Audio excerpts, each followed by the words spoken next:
Hello, everybody, and thank you for joining to view this video presentation that we have for you. My name is Frey Crook. I am the Secretary of LifeTech.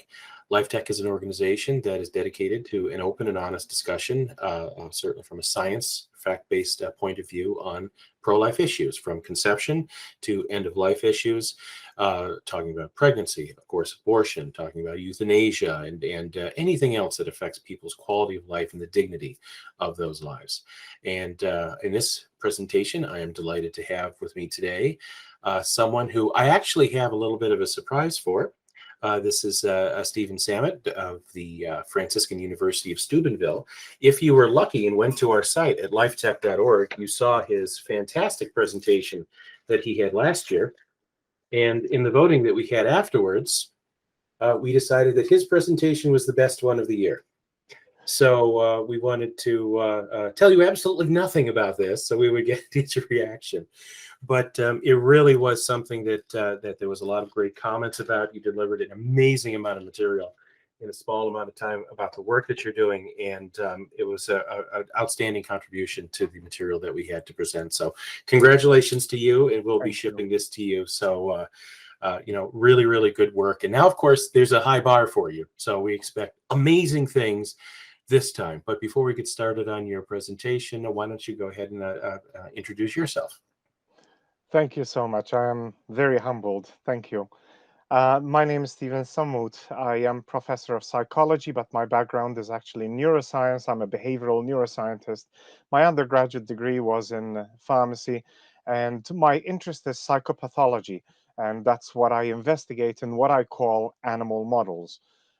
So this, I'll be continuing on. This is an extension of what I presented to you last year, although I will, for the sake of it, it, for the sake of helping the understanding of what we're doing, be explaining, hopefully quickly, the results from last year. I'll be overviewing them very quickly in order to present to you where we ended, in order to, and then where we are proceeding. So my presentation is about progesterone-mediated reversal of mifepristone-induced abortion in a rat model. Simply put, in lay terms, what this is I'm talking to you about the abortion pill reversal. It's progesterone mediated because progesterone is the drug that is used to induce the reversal. And it's of mifepristone induced abortion because the chemical abortion that is induced in humans and in the animal model, it utilizes mifepristone. And the animal model that I'm using is the rat. Next slide, please. So this is my presentation outline. First, I'm going to give you the background and the rationale. I'm going to talk to you about what we have previously found. I'm going to give you the explanation implications of the results, their relevance to humans, and the current project and the progress thus far, and also some idea of future direction. Next slide. So let's start, first of all, with regards to a quick review of the types of abortion. Abortion, the methodology can be either chemically or drug-induced medical abortion. This is the utilization of mifepristone and misoprostol. I'll talk more about those drugs as we go forward. Or it can be surgical. Then we have the different times in gestation when the abortion takes place. And this is early term, midterm, and late term. Sadly, in the scientific literature, we are also seeing reference to what's called post-birth abortion. This is nothing more than infanticide. However, sadly, in science, we are seeing play with words in order to get a message across, in order, generally, it seems like, to confuse people, to get your agenda across, while using words that have become acceptable to people. Next slide, please. So I want to put abortion in perspective here. I think many people, hear about abortion, but don't really understand the magnitude of it. So over 20% of all pregnancies in the United States end in abortion. And then just let's put some of the statistics here in perspective. In 2020 alone, 42.7 million, that's 0.5% of the world's population, was aborted. Approximately 1.8 million babies globally were killed by abortion in the first 15 days of 2021. Now, it's important to take this in context. We have been going through this COVID pandemic. 1.8 million people died from COVID globally in 1 year versus the 1.8 million babies that were killed by abortion the first 15 days of 2021. Abortion has been consistently and disproportionately directed towards minorities, as the graph on the right shows. Sadly, the Black community is very much the abortion, even abortion clinics are very much directed towards these minorities, and most specifically the Black communities. And it's been the same across the years, as you can see in that graph. And a bit of a final reality check. It's sad how, while of course, and I am insistent on this aspect, we have to respect all of creation, including the animals we utilize in research, and you'll hear me talk about that more as we go forward. But it seems like more care, love, and attention and protection is given to an in utero animal than a human. When you look at the penalties associated with touching a turtle's egg or a nest, and then on LinkedIn recently, somebody posted these beautiful images of animals in utero. And, when they talked about the awe of seeing such images, which is true, you can't deny it. And yet it seems like the only awe that we don't have is for the in utero human being, which is rather sad. So next slide, please. So I want to give you, I mentioned the distortion and play with words, and I want to put this into this conversation, into this presentation, because it is important for us to understand that sadly, science has its own problems, and people need to be aware of that. And just because papers are peer reviewed, just because people writing them have a PhD, an MD, whatever it is, we still need to be looking at them, questioning and asking whether things are being done right, and whether the things that are being done are ethical. So I mentioned the play with words. It is rather disturbing, for example, now to see a trend in the scientific literature where pregnancy is being referred to as a delayed menstruation. Now, to a certain extent, that's a half truth, because it's true. Menstruation is delayed because as a result of pregnancy. However, if you trivialize, for lack of a better word, if you trivialize menstruation, then it becomes easier to trivialize what you do with the unborn baby. And in the paper on the bottom right, you see the exploring potential interest in missed period pills. So if you're trivializing pregnancy into a menstruation, then you can talk about missed period pills. Now, what missed period pills are, they are nothing more than mifepristone, the same drug that is utilized to induce abortion. So how is this being abused at the global level? In Bangladesh, for example, it is illegal to abort a baby. So what has been happening is that there's been situations where if a woman would prefer to have an abortion, she should not get a pregnancy test, because the moment she gets a pregnancy test, if that test turns positive, then if she takes the mifepristone, she would be doing something illegal, having an abortion. However, if she thinks she's pregnant and doesn't take the pregnancy test and takes the abortion pill, that's okay, because she's taking it as a missed period pill. So these are things that we need to keep in mind that are sadly corrupting science, and science seeks to look at the objective truth through our experimentation, through the methodology that we use, which is all, of course, not perfect, but we do our best in order to look and search for the truth. Our goal should not be to distort the truth. Next slide, please. So the consequences of abortion on humans is a widely debated topic. The consequences include, that have been reported, mood disorders, anxiety, substance abuse, suicide, depression. The problem is that there's been a lack of objective physiological and behavioral data. I'll come to that in a second to explain just a tiny bit more what I mean by that. I want to draw your attention to the mifepristone that I utilize in the lab. This is highest grade that I can purchase in order to conduct the experiment.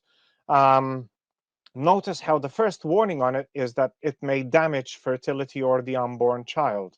And this is the company label. Coming back now to the lack of objective physiological and behavioral data, there's been, of course, like I mentioned just earlier, epidemiological, psychological studies that have taken place. And I'm referring to these as not being objective, not in the sense that the scientists had an agenda and went out, with something in their mind that they wanted to do things, they wanted to show something specifically. I'm speaking of it more in the sense of objective, not being objective in the sense of not being able to be influenced by social pressures, by religion, for example, things like that that influence our human behavior. We can't not admit, we have to admit that we are influenced by these aspects as well. So when I talk about objective physiological and behavioral data, I am talking about experiments that would be done and have been done or can be done that show the impact of abortion without having to worry about the social impact, etc., that can take place, that can result in our human society. Next slide, please. So the research that I presented last year is now published in Frontiers in Neuroscience. The research looked at the biological, behavioral, and physiological consequences of drug-induced pregnancy termination in the first trimester of human equivalent in an animal model. Quite a mouthful, I admit. However, it's very easily broken down if we take a moment to just look through what we are saying there. Biological, because we measured the general well-being that's closely associated with survival in an animal. You'll see those in our results.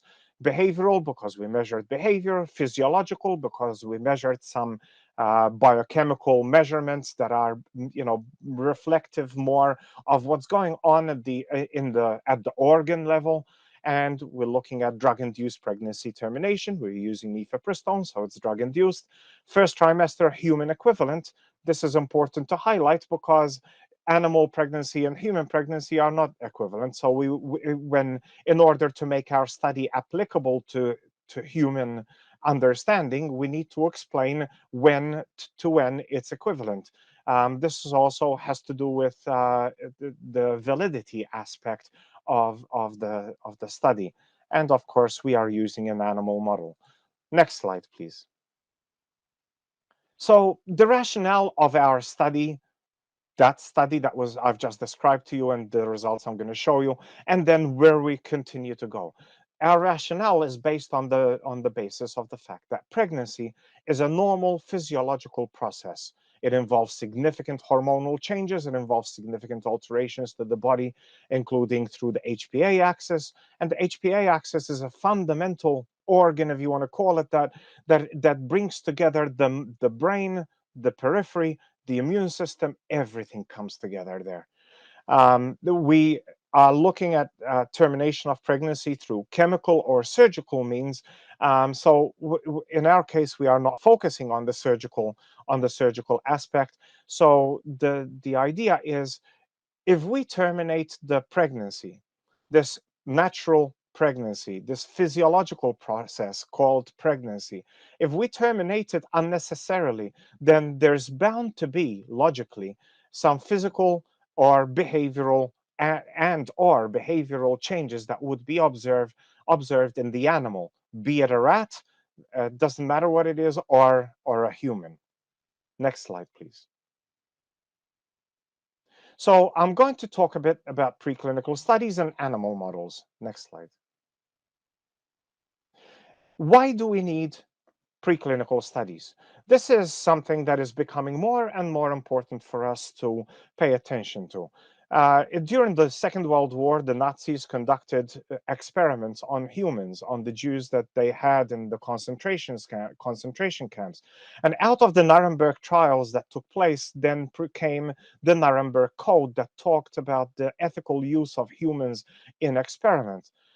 From that, we then saw the Declaration of Helsinki that was developed. Interestingly, as time goes on, more words are added to say exactly the same thing.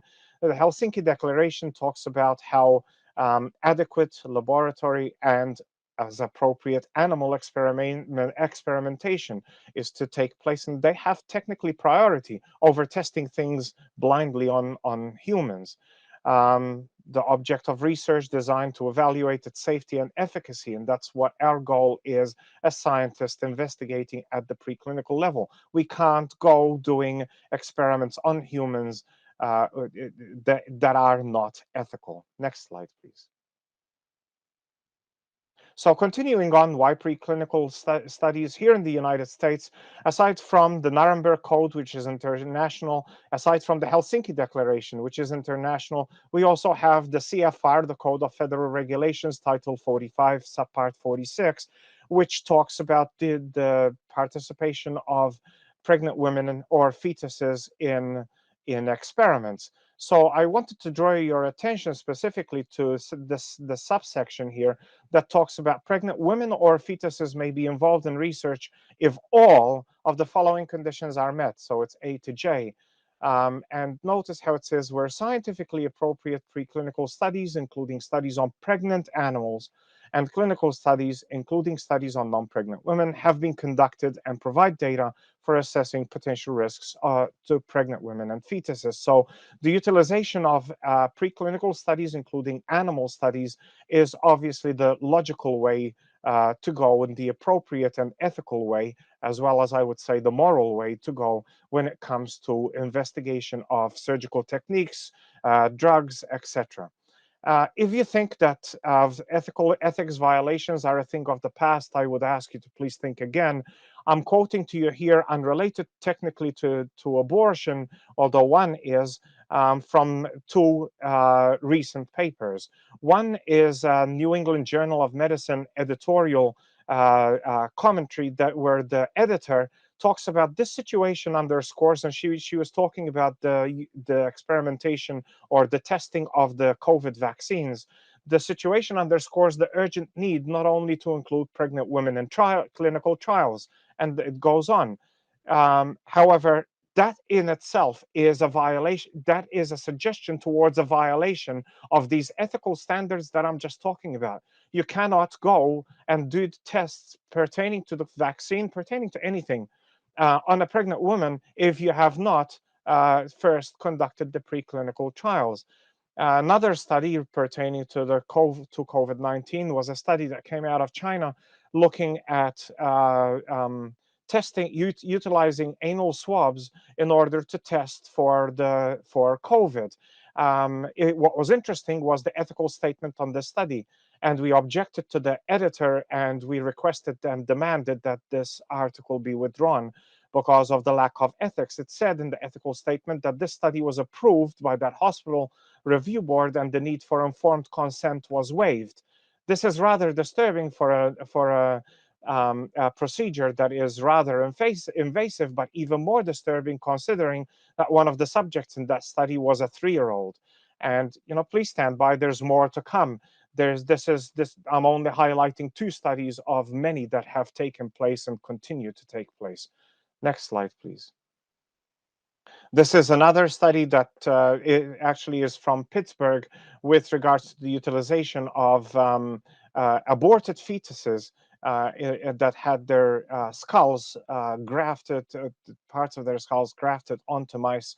And what is interesting is that in the ethical approval, it states, so first of all, it states that the identified human fetal tissue at the gestational age of 18 to 20 weeks, so these are aborted babies, were utilized. But what is interesting in the very last line of the image that I have for you there, it's basically stating that they're exempting themselves from the ethical requirements that I just outlined for you of the Code of Federal Regulations.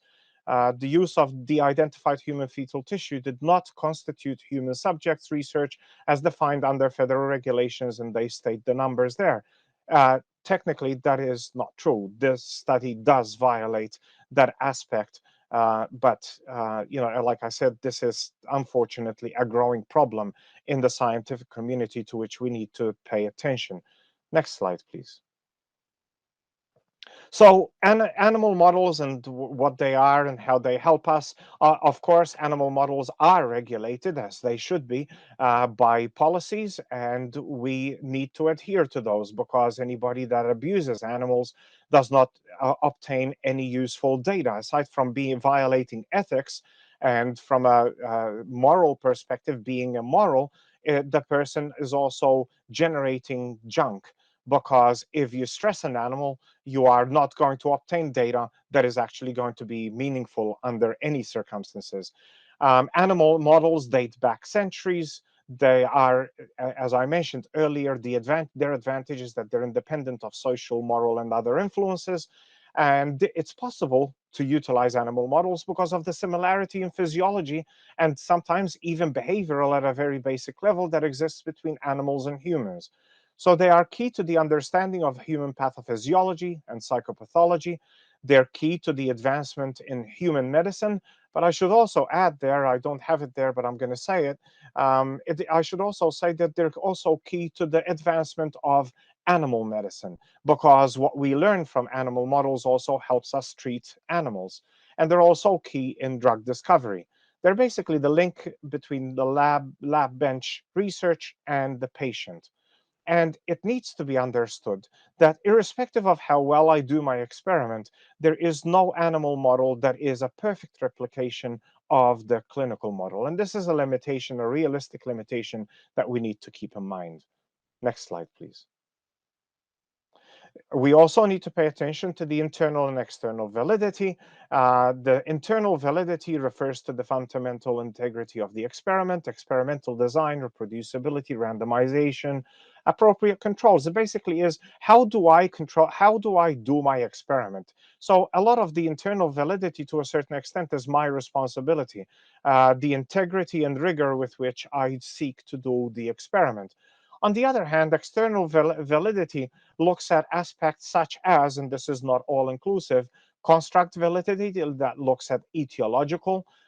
So is the cause the same as what we observe in humans? So for example, if in humans the etiological cause of Parkinson's disease is the destruction of the dopaminergic neurons, we would expect that the etiological cause, the etiology of Parkinson's disease or Parkinson-like behavior in a rat would also be due to the destruction of the dopaminergic neurons. Face validity looks at the symptomological. If in Parkinson's disease we see movement disorders, if we see the tremor aspect, do we see something similar in the animal model? Predictive validity, we're talking about the therapeutic aspect. So if in humans we utilize drugs that increase the amount of dopamine and that reduces the symptoms of Parkinson's disease, then we would expect that in an animal model, in order to satisfy predictive validity, administration of dopaminergic agents should reduce the symptoms of the Parkinson-like symptoms. Next slide, please. So, like I mentioned, our animals are treated. We follow all of the regulations. I've talked about the aspect of why and how we care for them in terms of the food that they get, the light dark cycle that they have, the humidity, the temperature and humidity that they have in their cage, in their room, and a lot of attention is given to their appropriate care. They're checked every day, etc. And they're given ad libitum, so constant access to standard laboratory chow, that's their food, and water. We had 81 rats in the experiment that the abortion experiment. So just to describe to you the groups, starting on the bottom right, we had the D minus, P minus. That's your true control. These are rats that are administered the vehicle and they are not pregnant. We want to make sure that the procedure, our behavioral experiment, for example, the handling does not influence their behavior in any way that could be impacting our interpretation of the results. Moving up, the D plus P minus, this is the group that received the drug but was not pregnant. This is in order to investigate the implications or the effects of the drug alone without pregnancy. Going to the bottom left, I think before I may have said left, but I meant right. I started with the D minus. So now we're on the bottom left, D minus P plus. This is the group that receives vehicle and is pregnant. So this is the group that will carry pregnancy to term and deliver. And then above that is the D plus P plus, which is the abortion group. They receive the drug and they are pregnant, so their pregnancy will be terminated. Next slide, please. The rat gestation period is 21 to 23 days. I'm going to mention this aspect here because I need you to keep it in mind. I've spoken to women and they will tell me, oh gosh, that would be nice if pregnancy was only 21 to 23 days. But I want to assure you that we wouldn't want that, because 21 to 23 days in rat time is actually equivalent to about 1.5 human years. So it actually would not be the best thing. If 9 months becomes somewhat tiresome, you can imagine what 1.5 years would be. The drugs that we utilize, mifepristone, misoprostol. Mifepristone, also known as RU486, is a progesterone antagonist, and I'm going to talk about the pharmacology of these a bit in more detail as I talk about the reversal, because that becomes important in that regard. So mifepristone is a progesterone antagonist, and it causes its effect when it's given. It causes the detachment of the placenta and therefore the death of the baby. The misoprostol is a prostaglandin agonist, and what it does is it induces the contractions to cause the expulsion of the baby. The dosing that we utilized was based on various scientific literature. The rats were given 3 doses over 3 days, and then misoprostol was administered also in addition to the mifepristone on the last day. And the rats in the control groups, they received vehicle. Now, in this case, vehicle was carboxymethyl cellulose solution. So that's what the vehicle rats, that's what the control rats in the control groups received. Next slide, please. So now I'm going to talk to you about the behavior, but I'm going to just give you a bit of background and procedure as to why. Next slide, please. So we measured body weight. This is a measure of health and well-being. In humans, weight gain or loss, depending on the situation, is observed under stressful situations. In rats, weight loss is generally seen under stress. And these are standards that are known and established. I was going to say by the NIH, but realistically speaking, for anybody that has raised animals, they would know that if you have an animal, be it a cat or a dog, if your animal is losing, your pet is losing weight consistently, there is a problem that needs to be addressed. So that animal is actually stressed, and the NIH utilizes these standards in order for us to measure, for us to be able to measure the health of the animal. We measured food intake. Again, this is a measure of health and well-being. In humans, changes in food intake tend to depend on the stressor. In the rats, changes in food intake also depend on the stressor and also the intensity of it. Mild stressors don't tend to cause any difference. Moderate and severe stressors tend to cause a decrease. Now, if you keep this in mind in terms of its relevance to humans, and again, I'm trying to apply here, relate here what we see in animal models to human, because that's why we use them. If you think about it, stress can be beneficial, because if stress is perceived as a challenge, it helps us grow. It helps us build a certain stamina, maybe if you want to call it that, that enables us to fight against other challenges that we face in our future. However, moderate to severe stress that may be more equivalent to significant stressors in humans, and here we see a decrease in food intake. We measured vaginal impedance. This is a measure of fertility. The peaks are the fertile periods. They indicate the period of time around estrus, where the rat is fertile and is most receptive and is more likely to become pregnant. This is equivalent to, in a way, human ovulation, where there is also increased sexual receptivity. What you're seeing in the top graph there, the cycle of the rat is about 4 to 6 days. You're seeing multiple cycles. And after the last peak, we bred the rat, and what you see is during the pregnancy, we don't see any more peaks. So this is vaginal impedance. Next slide, please. We measured sucrose consumption. Sucrose consumption, the analogy I like giving here is, think of yourself, if you love chocolate, if you really like chocolate, when you are distressed, when you're depressed, if you want to call it that, maybe you're more likely to eat chocolate because you really like it. And rats tend to behave in a similar way. They love sucrose, they love sugar solutions. If you give them a high concentration of sugar solution, if they are distressed, they tend to drink about the same or more. However, the trick is, in these experiments, looking at sucrose consumption of a low concentration of sugar solution. So if you think, I compare chocolate and, assuming that you really like chocolate, but then, for example, think of, I don't know, broccoli soup or something. Maybe that's not something that you'll eat it if it's there, but it's not something you're going to go digging into looking into the fridge or into the cupboards at your home looking for broccoli soup specifically.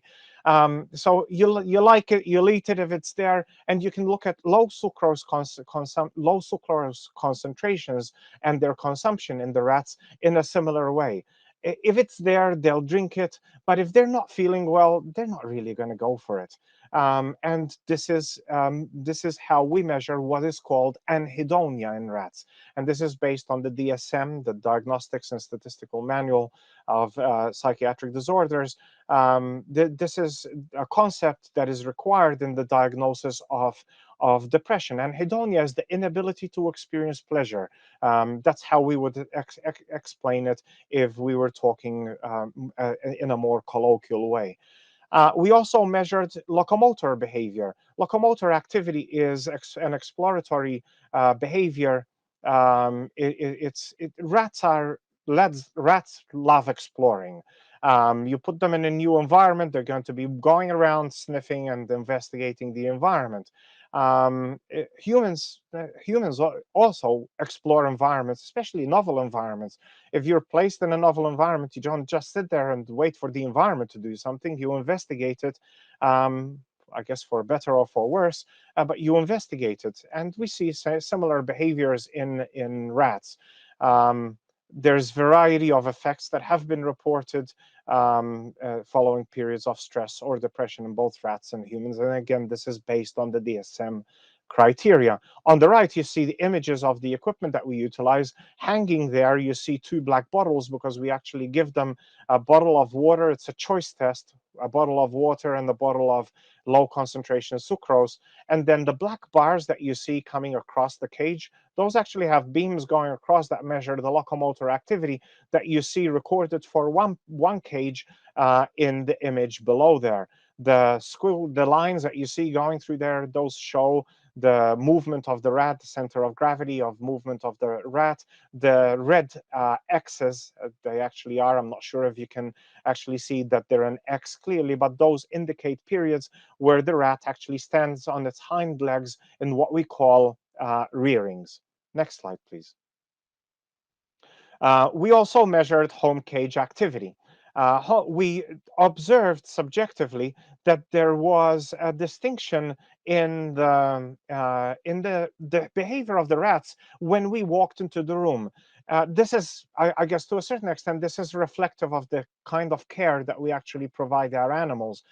Myself and the people who work with me, we are constantly in touch with knowing, is something strange about that rat in that cage, in its home cage? Because the home cage should be the place where they are most comfortable. And therefore, if you notice something that's strange, you need to pay attention to it. Is the animal sick? And we observed subjectively, we observed some changes. So then we sought to measure these in a more objective way, utilizing cameras and a software that actually measures the behaviors more objectively. We also had the forced swim test. This is an immobility test. So rats are natural swimmers. Rats will seek to swim around. They are seeking for a way to escape. It's a 5-minute test. It's a test that reflects, in a way, it's a behavioral despair test, if you wanted to call it that, to compare it to something similar in humans. Because what a rat that is depressed does, or theoretically should do, is that they should only swim around enough for them to not drown. Um, this is the standard test that is utilized for preclinical testing of antidepressant efficacy. However, the literature also shows that there's various effects of these stressors reported in regards to the results of this test. There's been depressant effects, so the rats will swim less. There's been rats that have swam more. There have been rats that have showed no effect. That was the test that we utilized. I will not be addressing results pertaining to the forced swim test, because we actually were one of that group. We reported them in the paper, but we were one of those group that actually observed no effect. Next slide, please. So now I'm going to talk to you about the results of the behaviors. Next slide. So I've tried putting things together in order to reduce the volume here. So on the left, you see the body weight changes that take place in the 4 groups of animals that we had. Standing, you can see very clearly how the rats that are pregnant and continue to be pregnant, this is the D minus P plus, continue to increase as the days go by. On the other hand, the rats that are in the abortion group, they increase up to the point, and they are no different from the pregnant group, up to the point that where the abortion takes place, and then they lose a significant amount of weight.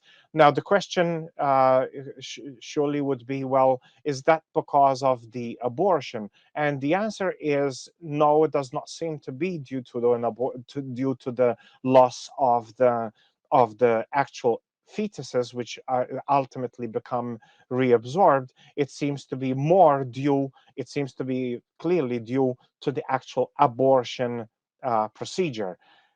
We had the opportunity. You can't plan natural miscarriage, but we received some rats from where we purchase our rats that were naturally miscarrying, and we had the opportunity to actually compare these animals.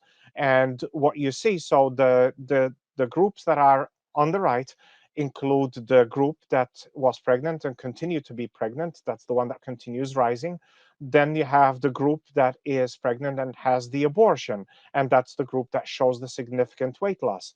The other group that you see there flattening out, those are the rats that had the miscarriage. So the weight of the rats that had the miscarriage seems to stabilize, and then slowly over a number of days, over many days, which would be equivalent of many months in humans, goes down back to normal. Next slide, please. With regards to food intake, and in order to help you, I've put a note at the top. In the arrow on the very left of the slide, you'll see the name of the measure that is being taken or that is being described in that particular slide. In some of the slides that are coming up, I've actually got those kinds of tabs on either side of the slide, so pay attention to those. So here we're looking at food intake, and again, we see the most significant impact on the rats that have the abortion. Rats that had received the drug alone showed some weight loss, but not as significant as what was seen in the abortion group. And then when we compare what happened with regards to the rats that had the miscarriage, what we see is that the rats that had the miscarriage continued eating. In terms of, note that I'm showing percentage food weight consumed, because the rats will consume food depending on how big they are. So in order to normalize the data, we utilize the percentage, the percentage food weight, the percentage food weight. So notice how the rats that received that had the natural miscarriage show no change in food intake, whereas the rats that have the abortions show a significant decrease in food intake. Next slide, please. We also observed changes in vaginal impedance. As the note that I indicate up there states, sometimes it's what does not happen that says more than what happens. So what we observed here, we know that fertility decreases with age, and it's the same in rats. Um, and what we observed in our experiment is that the rats that became pregnant, remained pregnant, and gave birth normally, their fertility decreased at a slower rate than those animals that never became pregnant, and interestingly, decreased differently to the rats that had the abortion. Now, keep in mind that the rats that had the abortion were technically pregnant. Not technically, they were pregnant at one point. So it's not the pregnancy that provides this protective aspect on fertility, but it's the pregnancy plus the delivery. Next slide, please. The sucrose consumption, we observed a significant decrease only in the abortion group, both when we compare them within the treatment week, so the abortion group relative to all the other groups, or when we look at within the groups between pre-treatment week and the treatment week. You can see how the only significant differences are in the abortion group. Next slide, please. On the left, I have the locomotor activity. The major graph there looks at the average distance, and then the smaller graphs look at the percentage time spent moving and the distance moved. Now, keep the overall the speed. Now, keep in mind that distance, speed, time, they're all related in the same equation, and that's why we kept them as smaller graphs, but basically you see the same thing. All of those decrease significantly and only in the abortion group. On the right, we see the rearings aspect. The rearings were also only significantly decreased in the abortion group. Next slide, please. The home cage activity, this looked at immobility, so how much time they did not move. So what we observed is that there was a significantly higher amount of immobility in the abortion rats than any other group. We also observed a slightly higher level of immobility in the rats that had been pregnant. Now we're measuring here day 3 postpartum. So day 3 postpartum for the abortion rats is 3 days after the abortion takes place. Day 3 postpartum for a rat that gave birth is 3 days after the rat actually gave birth. Now, there is a distinct behavior that you observe in the animals, and this is why visual observation is also important. In diagram B, that's the top image, you see a rat that had the abortion. You see it hunched in a corner, immobile. And that's a depression-like behavior that we're observing there. They don't take care of themselves. They're just hunched in a corner. On the other hand, what we see in C, I know you cannot see it very clearly, but that's actually a mother that is actually outstretched over her babies, nursing them. So obviously, because they're spending time nursing, we see a decrease in their mobility. And that's why the error bar also in that graph is also slightly higher because of that aspect. On the right, we see corner activity. Now, our boxes are not any different from any box that you may be aware of. Our boxes also have 4 corners. There is a reason why we only show 3 corners.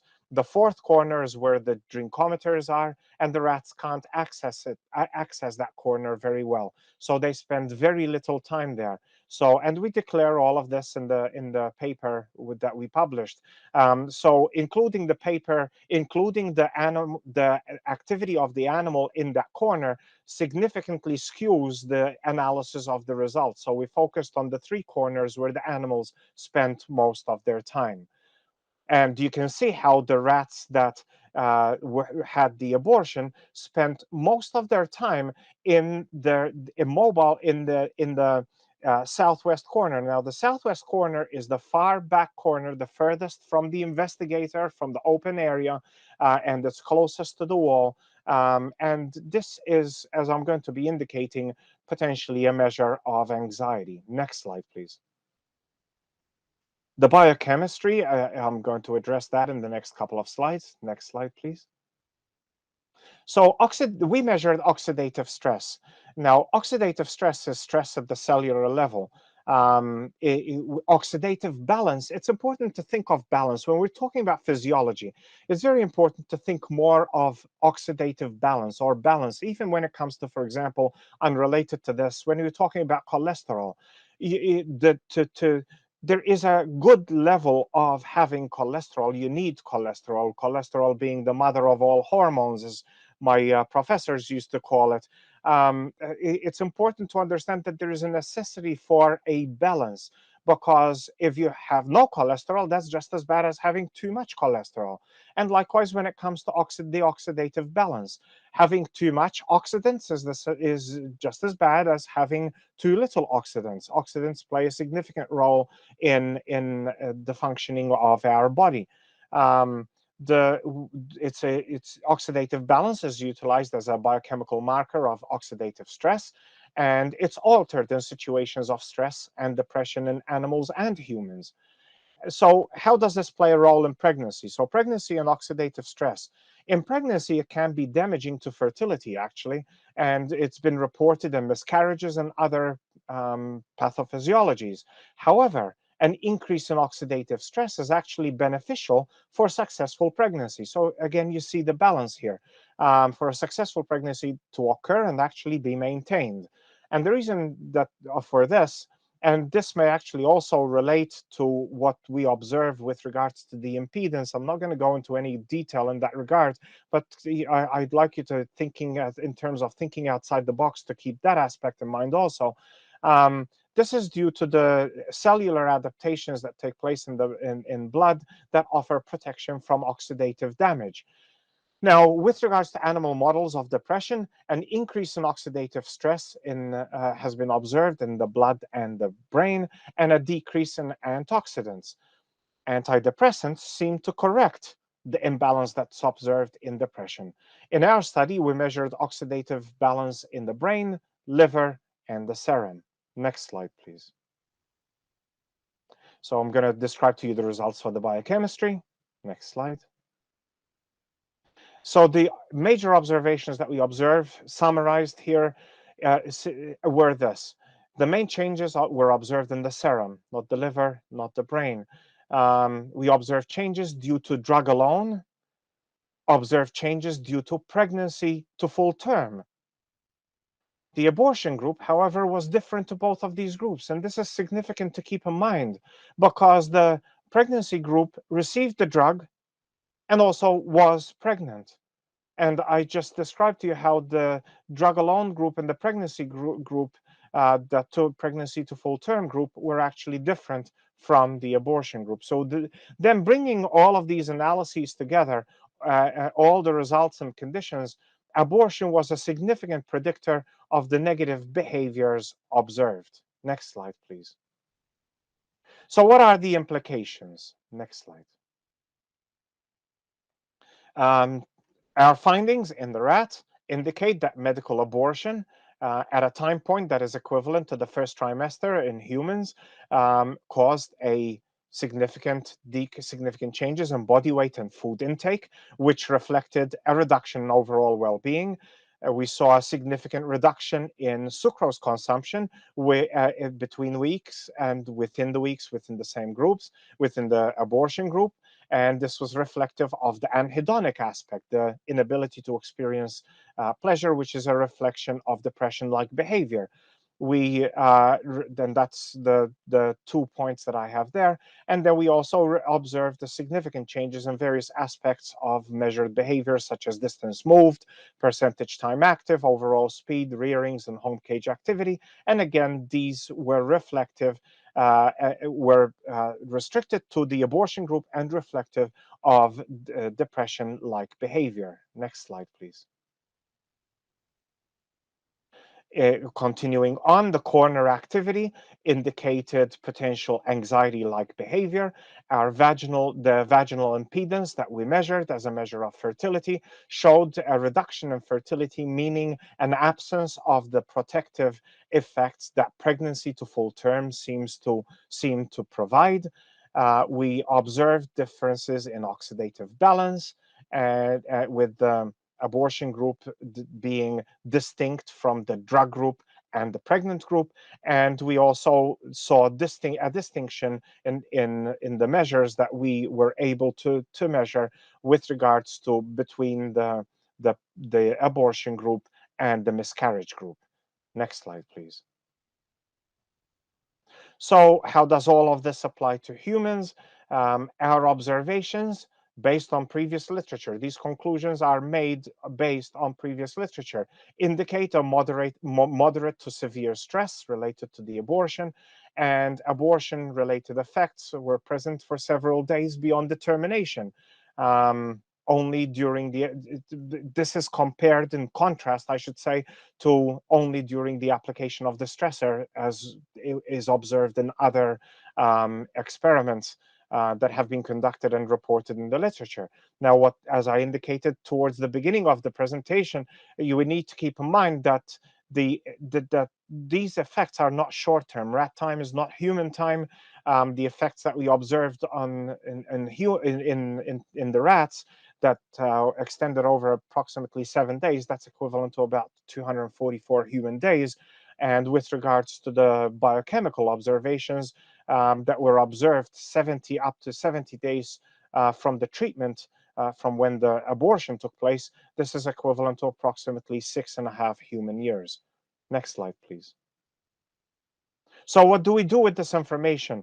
So this information, first of all, provides scientific basis to potentially to what we observe in humans. So that, for example, the fact that the negative effects that we observe in humans are not purely due to social pressure or guilt. That there is a physiological aspect that contributes to what we are observing in humans. So it shows also the need for more research. And that's where the next experiment that we've been seeking to conduct this past year comes in. So more research involves the abortion pill reversal, looking at how is there a possibility that we could reverse the abortion, given that if a person regrets the abortion that they had very quickly, very soon after having the abortion, is there a possibility of reversing it? And the other aspects that need to be investigated, obviously, are the neurobiological basis of the negative behaviors observed. Depression is not just a behavior, it has, or anxiety for that matter, there is a neurological basis to it. And these are related to an imbalance in the between the upper brain and the lower brain, as in all psychological disorders, psychiatric disorders. This is also, we're in the process of setting up the equipment to conduct these experiments. So that's a work in progress. Next slide, please. So let me talk to you now about the abortion pill reversal, which we've been actively working on. So the abortion pill reversal was pioneered by two amazing men, Dr. George Delgado and Dr. Matthew Harrison. They did it independently of each other, and they utilized common sense and pharmacological sense. So what they did was totally medically understood already, because progesterone has been utilized for years in order to assist women who can't maintain their pregnancy in helping them in continuing to carry their pregnancy. So it was a medical procedure that was already being utilized, but also pharmacological sense, meaning that what they did was they used their knowledge of the pharmacology of what's going on with mifepristone and progesterone in order to and applied it to the clinic. I have information there pertaining to the website of the abortion pill reversal. So this aspect has been already utilized clinically, but this is not, I want to emphasize here, I talked and addressed significantly potential ethical abuses that have taken place in the past.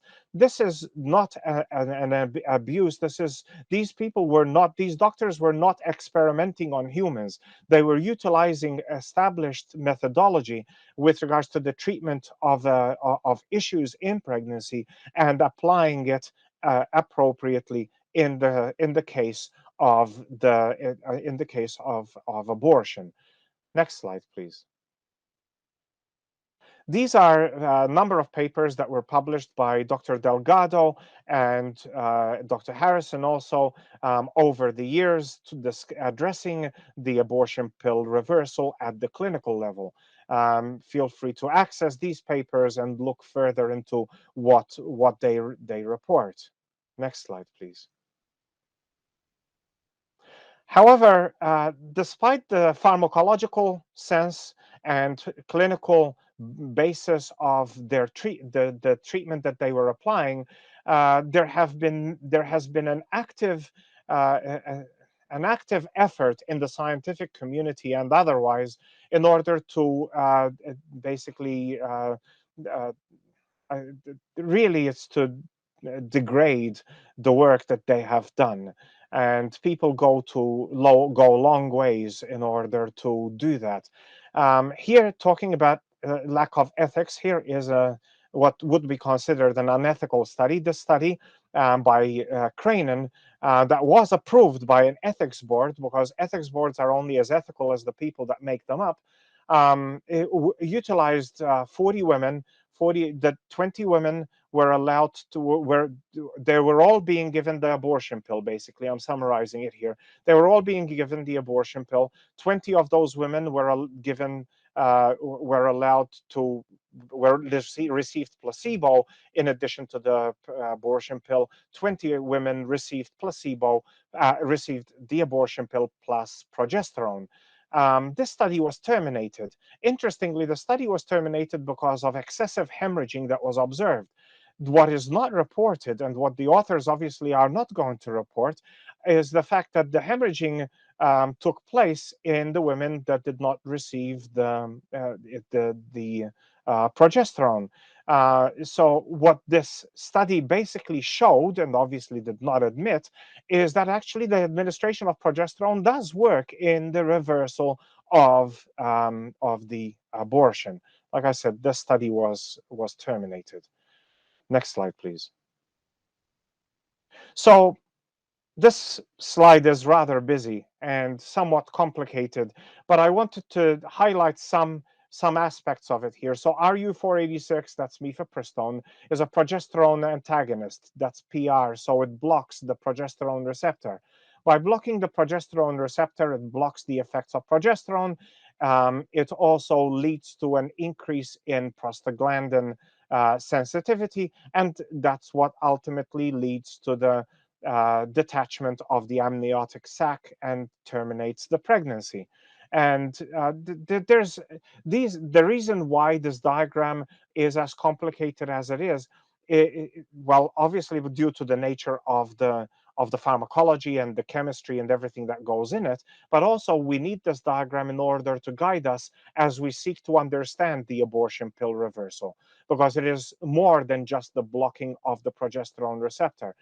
On the bottom right, you see the misoprostol. Misoprostol is a prostaglandin agonist, and it's what causes the contractions. There's a bit of complexity in terms of the receptors that it interacts with, because some of the receptors, the prostaglandin receptors involved, will lead to increased contractions. Some of the receptors will lead to decreased contractions.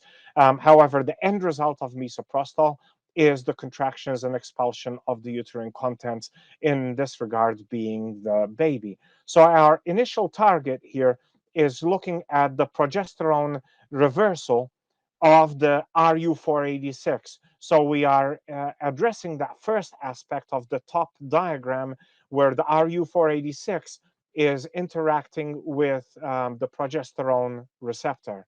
Next slide, please.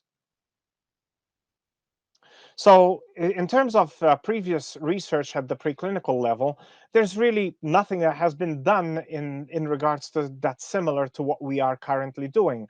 Yamabe and colleagues in 1989 conducted a study where they administered concurrently, okay, they co-administered progesterone with mifepristone in the early days of gestation. So that's day 7. That's very early on. Implantation has just taken place actually in the rat at that point. And so they were able to antagonize and prevent the abortion. But like I said, this is very early on and co-administration. The observations were also made through measurements conducted on and on the collected pregnant uteri. What our work seeks to do, and it's approved by our institutional animal care and use committee, is to investigate it in a more realistic way to what takes place in the humans. Next slide, please. There were several challenges that we were addressing. Um, it's when you're seeking to build an animal model and make it as appropriate as possible in terms of reflecting what takes place in humans, there's a lot that needs to take place. So the challenges that we faced, and this is why our progress has, in all reality, been rather slow. And the reason for the slowness of the progress is because of the challenges that we have faced. We have faced issues with regards to route of administration. Should we administer the drug intragastrically, or should we administer the drug subcutaneously? Ultimately, subcutaneously ended up being the most appropriate way of administering the drug. The vehicle, should we utilize carboxymethyl cellulose in order to minimize the changes that would take place as a result of well, we'd be in a situation that would be more similar to our previous experiment, let's put it that way, as if we kept the carboxymethyl cellulose. However, that did not work, and we then moved on to sesame oil, and sesame oil worked. So sesame oil subcutaneously. The timing of the administration. Should we administer, this is taking into consideration if we're administering multiple times, the timing of the administration, every 3 hours, every 6 hours. Should there be multiple administration? Do you give 1 dose, 2 doses, 3 doses? Keeping in mind, again, the rat's metabolism is very different from that of the rat. The graph that the graph related to this was showing percentage changes in body weight with regards in weight change with regards to the gestational period. What we see is that the group that most was able to maintain the pregnancy, so the abortion actually was reversed, was the group that received progesterone at 150 milligrams, and it was subcutaneous, administered subcutaneously and in sesame oil. And then we had to administer mifepristone a bit later, and I'm going to explain why in the upcoming slides. Next slide, please. So as we were conducting these experiments, like I said, we faced some challenges. And one of the major challenges that we observed was that we were successfully being able to reverse the pregnancy in utero. However, we were not able, labor was not taking place, and the animals were not able to give birth. The reason for this is, with more research that we conducted, the reason for this seems to be associated with the fact that a reduction in progesterone levels is needed in order to initiate labor. Now it seems that even though we were administering the one dose of progesterone, the effects of progesterone. So this was on day 12. And keep in mind the gestational period is 22, 23 days for a rat. The effects of progesterone seem to have continued to linger up until the day when the rat should have given birth. Now, what is interesting in this case is that after discussing it with Dr. Delgado, who we remain in constant touch, because obviously our goal is to make this relevant to the human situation, to the clinical situation. What is interesting is that under normal circumstances, the CDC reports that the preterm birth in humans is at a rate of about 10%. The preterm birth in the reversal cases, Dr. Delgado was telling me, was approximately about 2%. So there's a significantly lower rate of preterm birth. So it seems like even in humans, the progesterone is lingering on, but not having the same impact as it did in the case of our rats, where they were just not giving birth. So in order to induce birth, what we did was on day 21, after doing research and looking at the the time that progesterone takes to induce its effects. Sorry, that mifepristone takes to induce its effects on progesterone in the rat. We administered the progesterone on day 21 of gestation in order to induce birth the next day. Now, this is again gives you an idea of the significance of the challenges that we face. Timing is everything. Timing of breeding relative to the timing of the administration of that dose of mifepristone on day 21 is everything.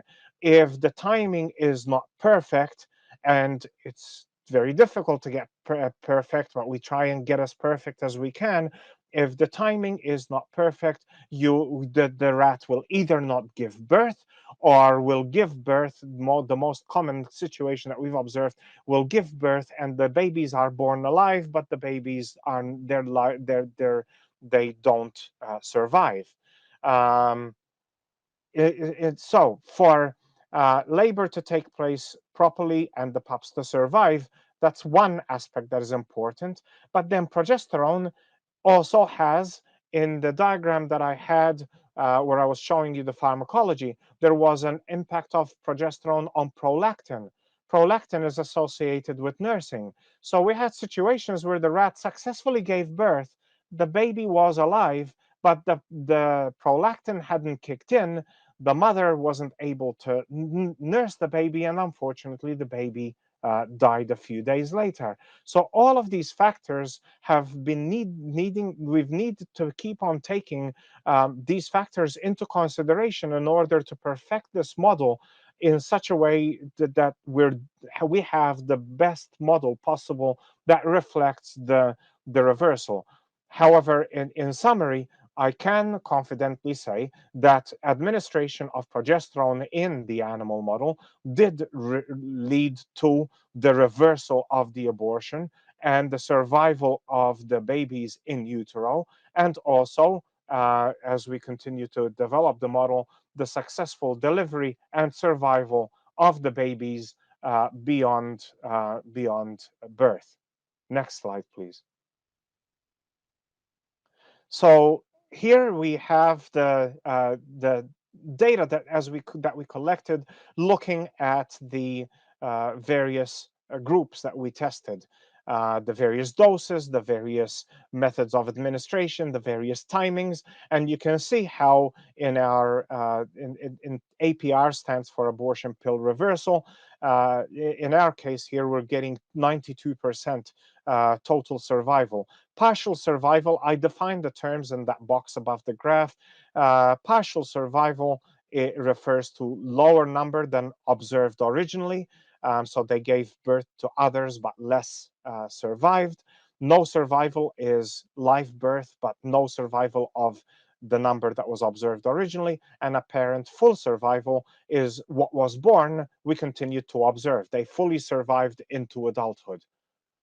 Next slide, please.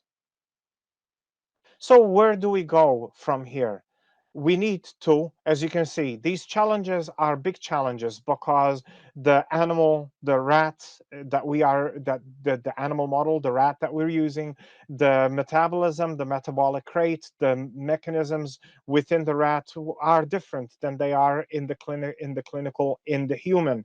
And therefore we need to keep on considering this. So the goal is to make sure we've solidified this model and then proceed from there in improving it. How can we make the survival of babies even higher?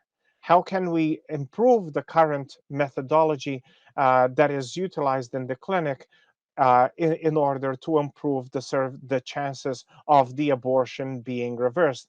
In case I did not address this before, I have to indicate that the abortion pill reversal is successful if the progesterone is administered within a short period of time. I believe, if I stand to be corrected on this, is about 48 to 72 hours after the administration of the abortion pill in order for it to work. So our goal is to continue seeking to work to improve this methodology in order to make it even more successful. And in doing so, in order to do this, we remain in constant contact for advice and consultation with Dr. Delgado and Dr. Harrison with regards to what they observe in humans, because obviously, like I said, we want to make it as clinically relevant as possible, because otherwise it becomes an irrelevant study. We also want to really put an effort into looking into the neurophysiological and neurochemical aspects of abortion in terms of understanding the consequences on the brain. And then in the future, God willing, we'd like to look into other relevant behaviors observed in humans and potentially related to neurological effects of abortion. For example, how does the neurology, the changes in the neurochemistry and neurophysiology cause changes within the brain that could potentially lead to a predisposition to drug abuse? And that's only one of the factors that would be that needs to be addressed. Next slide, please.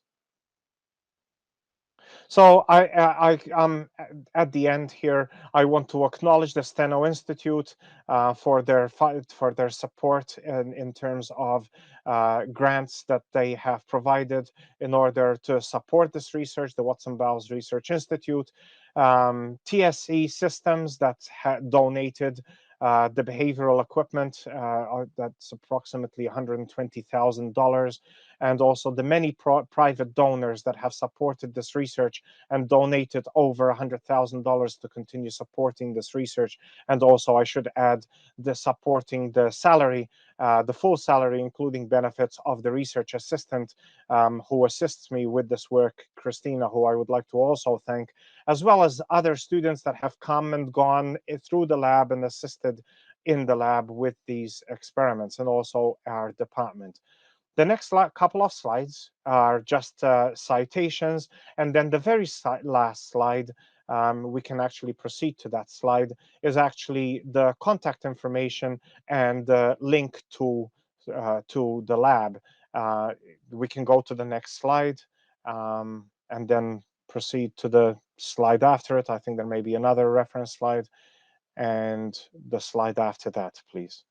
And this is my contact information. Anybody that has any questions, I would be very happy to respond to and address any questions that may arise from my presentation. Thank you for your time, and please keep this work in your prayers. Thank you. Well, once again, that was a lot of information that you packed into your presentation. And I have to say that the two things that stuck with me were, first of all, the idea of a missed period pill. That's an interesting way to play with language, and a cute way to try to get around the legal system. But the second thing is that the amount of detail, the amount of work that goes in to trying to isolate the key factors and how you track everything and take care of the input and output and track the behavior of the mice is, it's just astonishing how much work goes into that and how much detail that you put into that. So you know that you just screen the random factor as much as possible out of the results. And I think you're to be commended, and anyone who does that level of detail in their research, that's just amazing. So I would like to say thank you again for taking out your time and, I mean, constructing this incredibly detailed slide deck, as well as taking the time out of your no doubt busy day to talk with us. As always, your contributions are very much appreciated. And once again, I feel obligated to show the decorative plaque, suitable for hanging or for a cheese plate. It's really up to you once you get it.